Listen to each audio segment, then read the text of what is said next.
When I first created this pivot table, I chose to put the pivot table in a new sheet.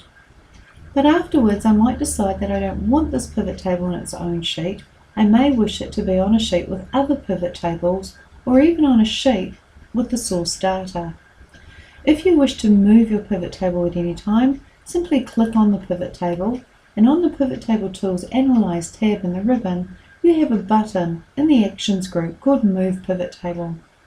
If I click this button, I can move the pivot table to an existing worksheet. And I simply use my mouse to go off to the location. So let's say I want to put it in Targets, and I may want to put it in Targets and towards the top, perhaps in J2, so I'll click on J2. So I'm now moving my pivot table to the sheet called Targets and to the cell J2, and I'll click OK, and I've simply moved my pivot table. If at any other time I decide I actually want to put this pivot table now on its own sheet, again click on the pivot table, click the button Move Pivot Table, and I can put it back in a new sheet, and OK. Now the other thing, and the last thing I want to go through with pivot tables, is actually making what they call a pivot chart. You can make a pivot chart simply by clicking on a pivot table, going to the Pivot Table Tools Analyze tab, and choosing the Pivot Chart button.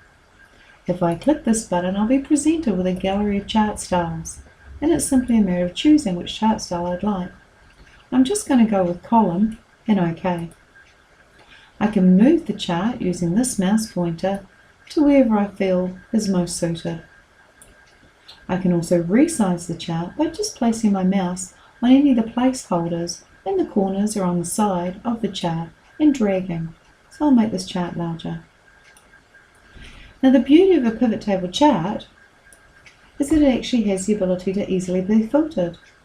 For example, I can click the region drop down or the department drop down or the year drop down, and I can actually filter this pivot chart. Also, if I filter the pivot table, this will directly affect the pivot chart. These two are intrinsically linked. So if you filter one side, that is maybe the table, you'll affect the chart, and if you filter the chart, it'll affect the table. Let me show you. So I might decide I want certain regions, so I'll click the drop down on region, I'll unselect all, and let's say I want Taupo, Tauranga, Te-Puke and Tukuroa. When I click OK, I have got just those 4 regions, and so too is my pivot table. My pivot table is also filtered because I filtered my pivot chart. I can easily clear the filter simply going to this region or by going to this region and choosing the clear filter.